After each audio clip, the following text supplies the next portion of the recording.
Excellent début du week-end à toutes et à tous et bienvenue à cette grande édition du journal en langue française. Vous êtes en compagnie de Patrick Nilidandi. Tout de suite, l'essentiel de l'actualité. Le Forum national des partis politiques agréés au Rwanda a lancé une série de discussions visant à renforcer la promotion de l'unité des Rwandais et à lutter contre les discours de haine dans la région. Ces échanges rassemblent des représentants de partis politiques agréés au Rwanda et s'inscrivent dans une volonté de promouvoir un dialogue constructif entre les différentes formations politiques et consolider les valeurs de l'unité nationale. L'un des points essentiels abordés concerne l'importance d'impliquer activement les partis politiques dans les initiatives régulières d'éducation civique et sensibilisation à l'unité nationale en incluant la jeunesse, suivant les interventions des honorables députés. On pourrait appeler ça une réunion spéciale du Forum des partis politiques. En effet, c'est la première fois que les bureaux des partis politiques ont associé la jeunesse. Donc, fait l'évaluation de la formation que la jeunesse affiliée aux partis politiques rwandais a bénéficié et à quel niveau ils ont atteint. La jeunesse représentée dans cette réunion, c'est le modèle même du pays. C'est la conscience nationale et l'avenir du pays. Et périodique.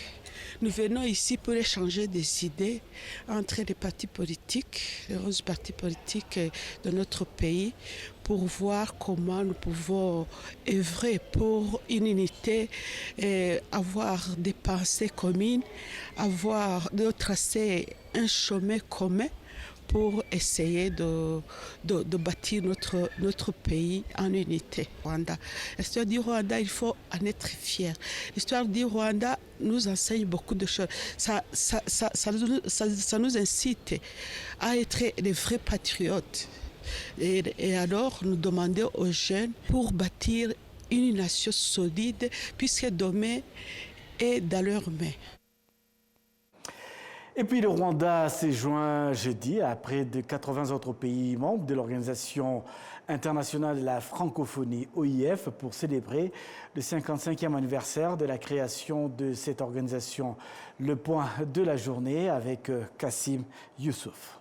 À l'occasion de cette célébration, le ministère des Affaires étrangères et de la coopération internationale ainsi que le Parlement du Rwanda ont souligné que l'appartenance à l'Organisation internationale de la francophonie est une étape importante dans le renforcement de la coopération et des relations du Rwanda avec le reste du monde. Le rôle de la langue française dans l'éducation au Rwanda a également été mis en évidence. La secrétaire permanente au ministère des Affaires étrangères et de la coopération internationale, Clémentine Mukeka, a fait savoir que le gouvernement du Rwanda continue de renforcer sa coopération, notamment avec l'ambassade de France, afin de promouvoir l'enseignement du français, un élément essentiel pour développer les relations internationales du Rwanda. Au Rwanda, aujourd'hui, l'éducation est un pilier essentiel de notre développement. C'est pour cela d'ailleurs que le gouvernement du Rwanda a mis en place des partenariats, notamment avec l'ambassade de France, mais aussi avec des partenaires dans le domaine de l'éducation, pour augmenter, pour renforcer l'éducation de la langue française, par exemple par la formation des enseignants dans la langue française, mais aussi par la lecture, par l'écriture. Et aujourd'hui, l'éducation et le français permettent non seulement d'avoir accès à d'autres ressources, d'autres opportunités, mais aussi vraiment à s'ouvrir sur le monde. Le président du Sénat, Dr Kalinda François-Xavier, a également souligné l'importance de la langue française dans l'éducation au Rwanda. Cette journée, placée sous le thème inspirant « Je m'éduque, donc j'agis », nous a permis de réaffirmer l'importance capitale de l'éducation dans la construction des sociétés justes, inclusives et solidaires. L'éducation, nous l'avons entendu à travers les débats, les témoignages, les différentes interventions, est bien plus qu'un droit fondamental. La Journée internationale de la francophonie a été célébrée alors que le Rwanda se prépare à accueillir la 46e conférence des ministres des pays membres de l'OIF qui se tiendra à Kigali au Rwanda en novembre cette année.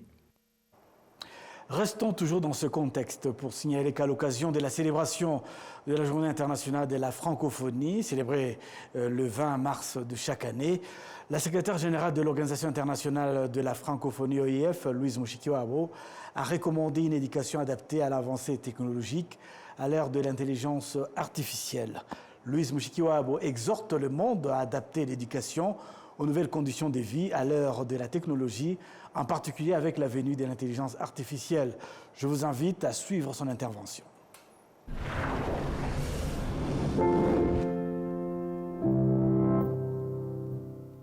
Je souhaite dédier ce 20 mars 2025 à l'éducation de qualité. Que cette journée internationale de la francophonie contribue à une réflexion sur la formation de citoyens éclairés et outillés pour relever les multiples défis d'un monde de plus en plus compliqué. Nous vivons dans des sociétés où les technologies se développent à grande vitesse. Et je pense en particulier à l'intelligence artificielle, avec tout ce qu'elle implique sur le plan de l'information et des désordres dans l'information. Dans ce contexte, l'éducation doit se repenser et se réinventer pour s'adapter à ces nouveaux enjeux et former des citoyens responsables. Face à l'afflux massif de données, au risque de désinformation et aux mutations des métiers, nous devons contribuer à doter chaque individu des compétences nécessaires pour naviguer dans son environnement avec discernement et esprit critique. L'école du XXIe siècle ne peut se contenter de perpétuer les modèles du passé. Elle doit innover, intégrer les avancées technologiques et préparer les jeunes à devenir des acteurs informés, créatifs et capables de prendre leur vie en main. Alors que l'intelligence artificielle et la réalité virtuelle et augmentée commencent à faire leur entrée dans certaines classes, il n'est plus acceptable qu'il y ait encore des laissés pour compte, sans scolarisation et sans espoir d'un lendemain meilleur. Aujourd'hui encore, 250 millions d'enfants sur Terre n'ont toujours pas accès à la scolarité. La moitié d'entre eux vit en Afrique subsaharienne. 617 millions de jeunes dans le monde n'ont pas les compétences de base en lecture et en mathématiques. C'est pourquoi je m'adresse à toutes les forces vives et à tous nos opérateurs et aux partenaires de la francophonie pour une mobilisation intergénérationnelle robuste au service d'une éducation équitable, appropriée et utile.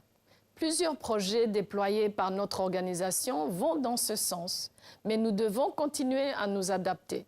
Notre Institut de la francophonie pour l'éducation et la formation, basé à Dakar, au Sénégal, accompagne la formation des maîtres des cadres éducatifs, l'introduction des langues nationales pour améliorer les premiers apprentissages, la contextualisation des ressources pédagogiques, ainsi que le recours aux nouvelles technologies éducatives.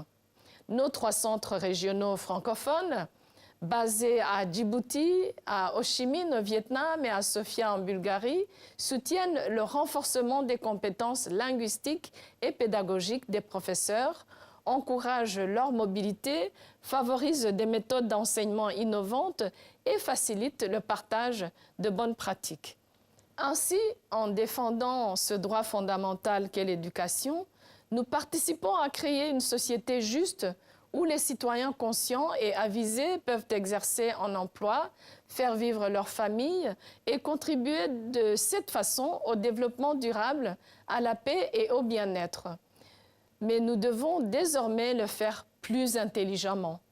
Replaçons l'éducation au cœur de nos priorités, celle des femmes et des filles au centre de notre attention. Adoptons l'apprentissage tout au long de la vie et les formations de seconde chance comme boussole pour notre engagement. Que ce 20 mars 2025 vienne nous rappeler que l'éducation ouvre des portes, offre des opportunités, suscite des ambitions et réalise des rêves. Elle est le présent et l'avenir du monde. Contribuons ensemble à réaliser les promesses de l'éducation pour la jeunesse francophone. La suite de ce journal, l'Office rwandais de la gouvernance, RGB en sigle et en anglais, est en train de mener des discussions avec les organisations à caractère religieux afin qu'elles donnent leurs avis sur les nouvelles directives régissant ces organisations. L'Office rwandais de la gouvernance indique que, selon l'audit réalisé l'année dernière, plusieurs problèmes ont été identifiés, notamment des enseignements erronés et promettant des miracles, la collecte fréquente de fonds auprès des citoyens, le manque de transparence, les fraudes et la mauvaise gestion des ressources et les manques de cohésion parmi les dirigeants et le fait que c'est séparé des autres. Les raisons et la manière par lesquelles les directives ont été élaborées mettent l'accent sur le principe de transparence, la redevabilité et la bonne gouvernance au sein des organisations à caractère religieux.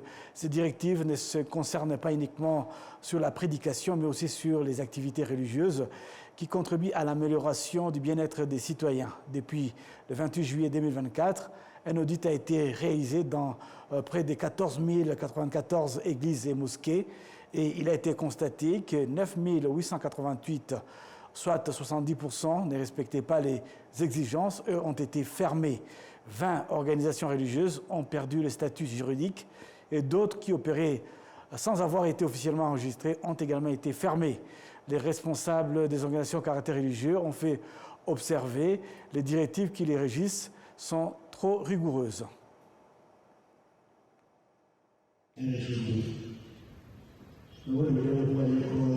Et puis, parlons à présent sciences, recherche et éducation.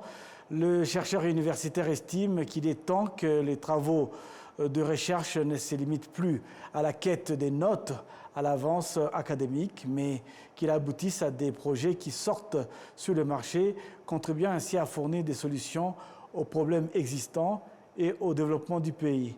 Actuellement, le gouvernement du Rwanda a déjà investi plus de 8 milliards de francs rwandais dans plus de 126 projets de recherche.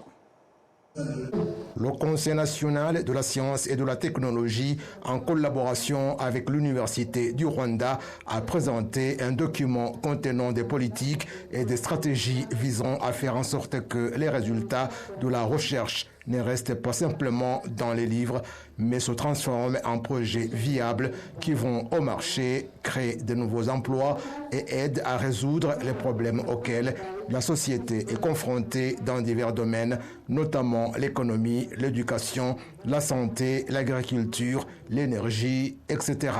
Le secrétaire exécutif du Conseil national de la science et de la technologie, Dr Eugène Mutimura, estime que c'est le moment pour que les résultats de la recherche soient commercialisés afin qu'ils contribuent au développement du pays.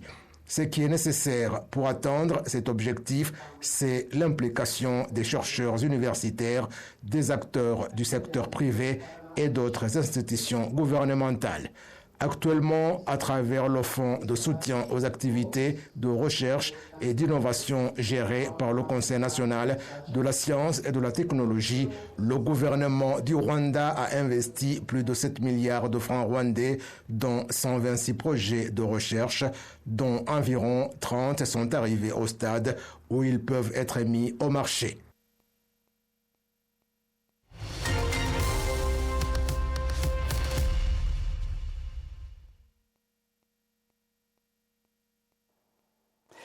La suite de ce journal, nous avons choisi cette semaine de revenir sur un point essentiel de la santé mentale, qui est importante pour les citoyens. Et pour parler santé mentale, nous avons l'immense plaisir de recevoir le docteur Patana Mulisanze, qui est donc psychiatre et il est également un psychothérapeute rwandais. Il exerce en Suisse et il a développé un projet ici au Rwanda. Bienvenue à vous, docteur Patana. Merci Patrick pour votre invitation. Merci. Voilà, donc vous êtes au Rwanda, vous êtes psychiatre. Est-ce que, pour commencer, est-ce que vous pouvez nous expliquer c'est quoi la psychiatrie? La psychiatrie, c'est une branche de la médecine qui s'occupe du traitement des maladies mentales et de leurs conséquences. Oui. Alors, vous avez un projet intéressant que vous avez lancé au Rwanda, parmi tant d'autres projets. Donc, vous avez invité un groupe de vos patients suisses que vous suivez en Suisse. Vous les avez amenés ici au Rwanda. Est-ce qu'on peut connaître un peu l'objectif que vous poursuivez dans cette démarche? L'initiative est partie de certains de ces patients-là qui ont souhaité de découvrir d'autres lieux, d'autres cultures, d'autres réalités. Et puis, j'ai concerté d'autres, et puis il y en a un groupe de 5 qui ont accepté de faire le voyage. L'idée, c'est de faire des échanges, de montrer que la maladie mentale, la souffrance psychique n'est pas seulement confinée à telle ou telle culture ou à tel ou tel pays, que ce soit dans les pays développés ou dans des pays moins développés, la maladie mentale concerne tout le monde. Donc, ils sont en train d'apprendre vraiment à vivre leur maladie mentale en fonction des contextes différents. Oui.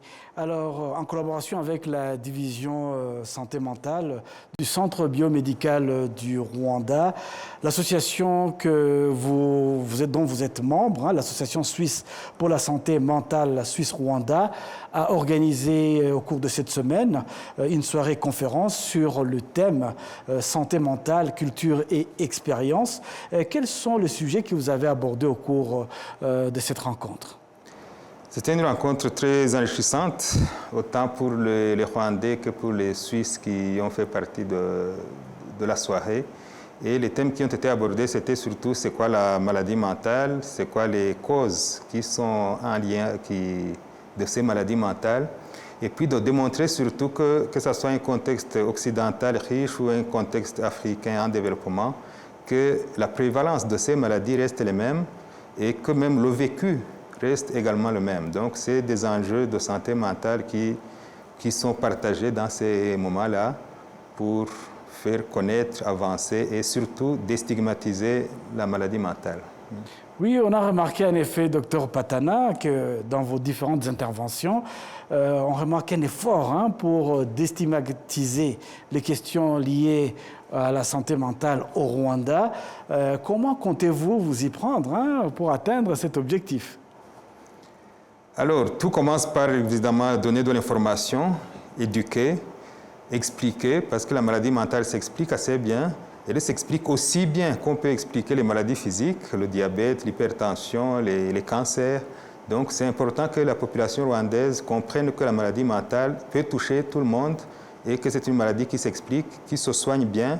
Il y a actuellement des moyens pour la soigner et comprendre qu'une personne qui souffre dans sa santé mentale est la même que toute autre personne qui pourrait souffrir d'autres maladies. Donc c'est important que les gens puissent faire recours au système, aux services qui leur sont offerts pour se faire soigner et se faire surtout informer et éduquer. Bon, moi qui ai la chance de pouvoir assister à cette conférence débat sur la santé mentale, où il y avait à la fois des patients suisses et des patients rwandais, j'ai remarqué une certaine liberté des paroles de vos patients suisses qui s'expriment aussi librement, comme parler de la malaria ou d'une autre, n'importe quelle maladie.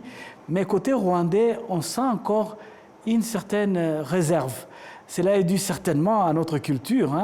Comment comptez-vous faire pour les aider justement à s'ouvrir? Parce que ici, on parle en gros Numusazi. Donc, c'est un fou. Dès qu'il y a un petit souci, un traumatisme, une petite dépression, on dit Numusazi. Donc, c'est un fou. Et voilà, comment aider les gens, les Rwandais, à mieux appréhender, à mieux accepter cette situation? Et surtout, pouvoir en parler. Surtout ça, c'est bien. Vous avez pu remarquer que certaines personnes avec qui je suis venu de la Suisse, c'est vrai, arrivent bien à parler de leurs maladies, de leurs difficultés, mais ne pensez pas que ça a toujours été comme ça et que c'est le propre de la société occidentale.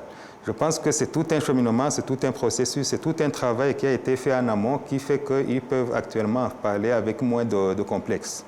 Donc au Rwanda, je pense que je suis très confiant et optimiste. Je pense que plus on éduque, plus on informe, plus les gens comprennent. Ils apprennent aussi, de par les thérapies, de par les soins, à accepter, à apprivoiser leur maladie. Et quand on l'accepte plus facilement, on peut facilement en parler aussi. Donc ça doit passer par la sensibilisation, l'éducation, non seulement de la population, mais aussi des professionnels aussi qui les soignent, qui les voient au quotidien. C'est le démarche aussi de l'association Santé Mentale Suisse Rwanda qui réunit les professionnels suisses, les professionnels rwandais pour cet objectif-là. Parlez-nous un peu de cette association. C'est une association qui réunit les professionnels en santé mentale, les psychiatres, les psychologues, les infirmiers, les assistants sociaux, suisses et rwandais, qui a été créée en 2007 grâce à l'amitié entre les professionnels rwandais, principalement le professeur Nasson Munyandamutsa, qui a fait sa formation en Suisse, et certains de ses anciens collègues. Donc, on a continué à la développer. Actuellement, elle compte à peu près 80 membres suisses et rwandais.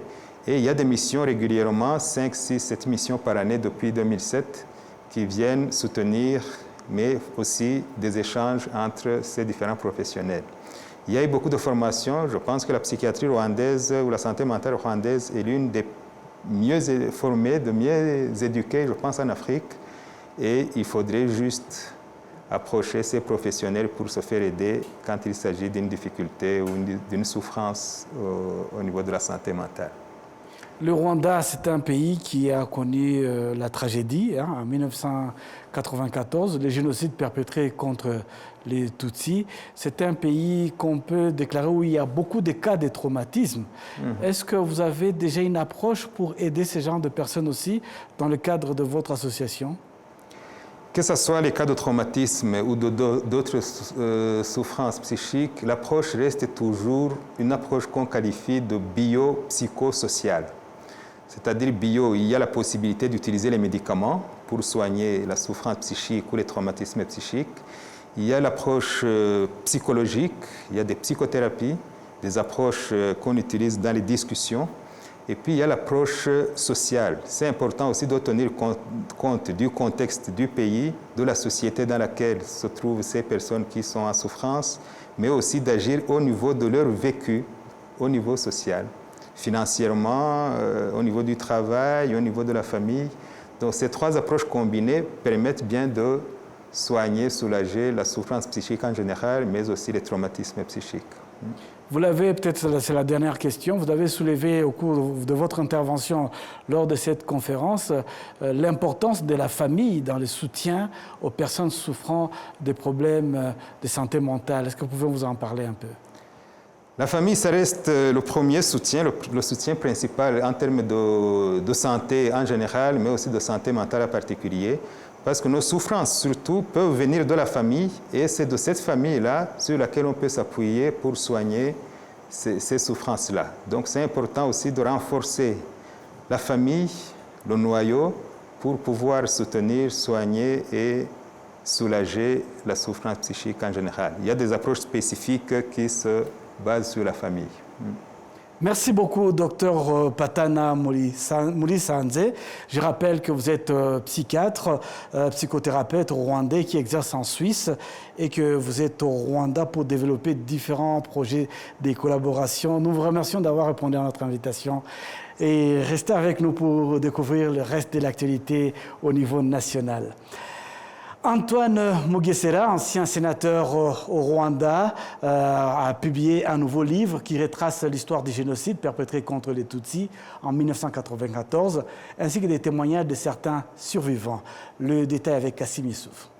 Alors que la 31e commémoration du génocide perpétré contre les Tutsis en 1994 approche, les chercheurs et écrivains continuent d'apporter leur contribution à l'explication et à la préservation de l'histoire du génocide à travers différentes publications.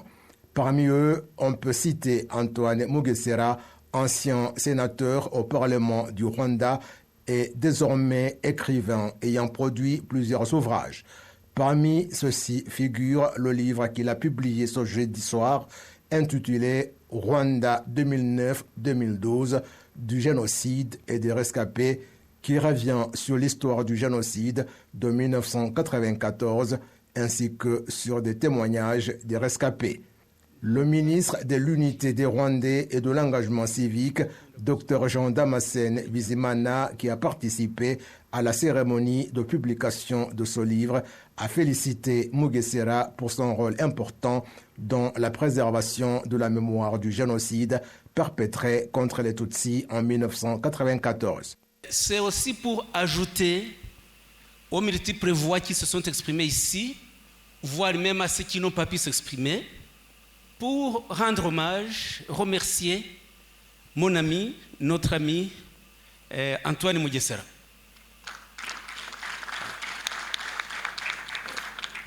Il n'y a pas de mot adéquat pour pouvoir qualifier son courage, son abnégation. Il n'y a pas de mots. Antoine Mugesera, c'est quelqu'un qui est un intellectuel qui travaille sérieusement. C'est un homme vrai, authentique, libre, comme il aime le dire. Il a une expression qui est très intéressante. Il dit « Je suis libre comme la liberté ». Il est libre comme la liberté. Et il est libre dans ses pensées, il est libre dans son expression et il est surtout libre dans l'héritage qu'il est en train de donner à la nation rwandaise. C'est un héritage irremplaçable, un héritage qu'on ne peut pas qualifier vraiment. Par le contenu de ces publications, par la qualité, par la précision des faits, ça sont des choses qu'on a besoin pour l'histoire. J'ai suivi, il y a quelques jours, il a donné une interview pour un documentaire. Et dans cette interview, il relate sa vie, il relate ses faits, ses gestes, comme il le pense. Et il y a beaucoup de... Je ne sais pas si tu as suivi des commentaires. Il y a des commentaires très violents. Il y a des commentaires très violents, mais ne t'étonne pas, ce sont des commentaires qui viennent justement des négationnistes ou des personnes imbues de l'idéologie du génocide. Et ce sont des personnes qui sont hostiles à la vérité. Parce que la vérité des faits que tu donnes, avec la vérité avec laquelle tu les donnes, choque ceux qui n'aiment pas la vérité, bien sûr. Et dans ces commentaires, on le voit. Comment les gens s'attaquent à la vérité par des insultes et non pas par d'autres faits qu'ils peuvent révéler, mais parce qu'ils n'en ont pas. Le ministre Bizimana a également exhorté les jeunes présents lors de la publication de ce livre à le lire car il contient beaucoup d'informations qui les aideront à mieux comprendre l'histoire du génocide commis contre les Tutsis en 1994 et ainsi continuer à lutter contre ceux qui cherchent à le minimiser ou à diffuser des idéologies négationnistes. Le livre Rwanda 2009-2012 du génocide et des rescapés est le 4e ouvrage que Mugesera Antoine a rédigé. D'autres thèmes abordés dans ce livre incluent le rôle que les tribunaux participatifs Gacaca ont joué afin de rendre justice. Il revient aussi aux écrivains étrangers révisionnistes qui ont publié des ouvrages minimisant le génocide perpétré contre les Tutsis en 1994 avec des exemples des méthodes dont ils se servent. C'est donc avec cet élément que nous allons boucler complètement cette grande édition du journal à langue française. Au nom de toute l'équipe qui m'a accompagné tout au long de ce journal, je vous souhaite de passer un excellent week-end en notre compagnie.